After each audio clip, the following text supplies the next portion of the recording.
Gary, what are we doing? Sweeping the leaves out of the truck. That's not what we're doing. What are we really doing? On the side of the truck. So we've had not one, not two, but like 15 people blowing us up. Put the truck on there yesterday. It's been on Marketplace and Craigslist and word of mouth for like 24 hours. And it's sold. So we are headed into town to meet this guy. He was probably the second person that contacted me. The other one was 3 or 4 hours away. And this guy said, I can meet y'all now with the money. So we're gonna go in to meet him at his bank and do the deal. And so we'll let y'all know once that's done. Hopefully it'll all go smooth. And we're gonna talk to y'all about what we got in it, what each thing costs, and what Gary's total profit is out of it, including, I guess, paying his buddy, me, a little bit of money. I think he said he's gonna give me like $25 or something. You know, Gary. So anyways, we'll follow up with y'all on that.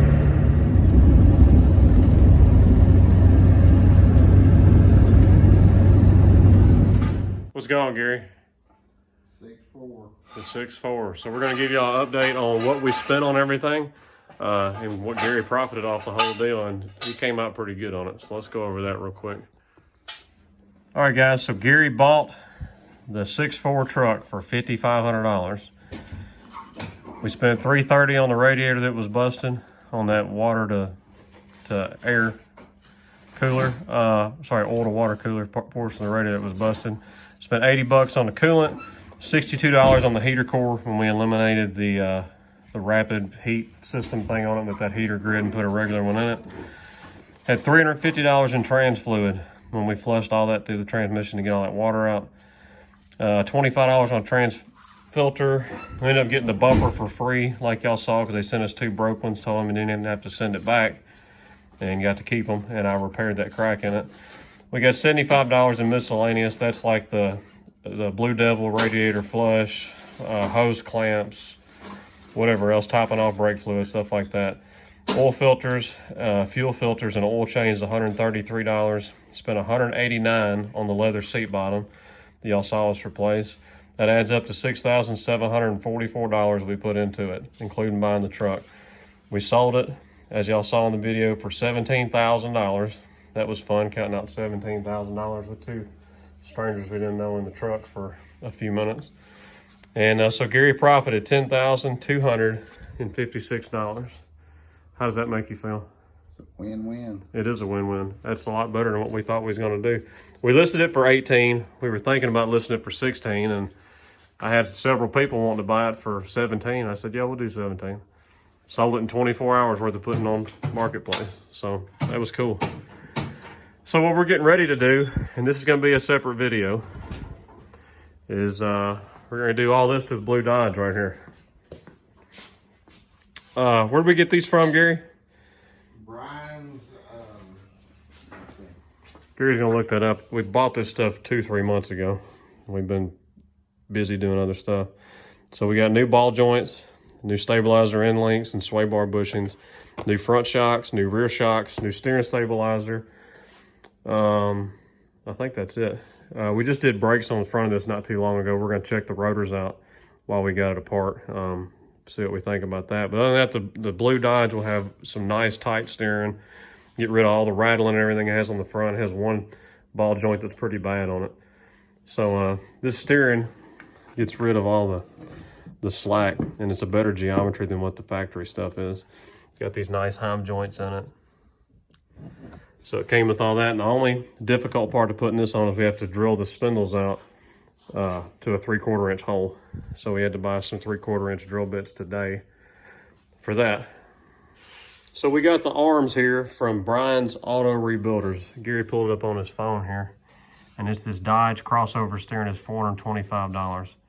So that's where that came from. So y'all be seeing this coming up on a video, doing all this stuff, replacing on the Dodge. Gary's getting started now. Another update on Lee's Warrior, which I'll show y'all a picture right here. The problem with it on Christmas Day was not just the manifold. It had jumped time, and it was all because of that Woodruff key is what they call it on the crankshaft that holds the stator on, snapped off. Stator spun, so when I took it apart, I noticed the timing was off. It was timed wrong.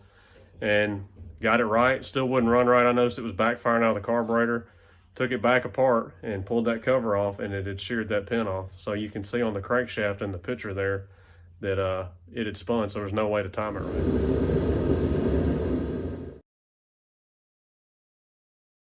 So that was the problem. So we tore it down. We had a gasket set for it. I went through the top end, resealed all that, retimed it, put the new Woodruff key in it, put a new not brand new. It was a new Yamaha Mikuni carburetor because it had some Chinese piece of junk Zoom carburetor. If you have one of those, don't buy it. It's not worth the $40. So I paid 165 bucks for a used Mikuni, 17 bucks for a rebuild kit, and it runs great. And then we also fabbed up an air filter mount for it, which I'll show y'all a little video and picture here of me and Lee doing that, to put a K&N air filter on it and eliminate the whole problem that the factory filters have of leaking. It's kind of like a factory 7.3 filter. It lets trash past it because it doesn't seal up good. So it's sealed up well, and we made that ourselves.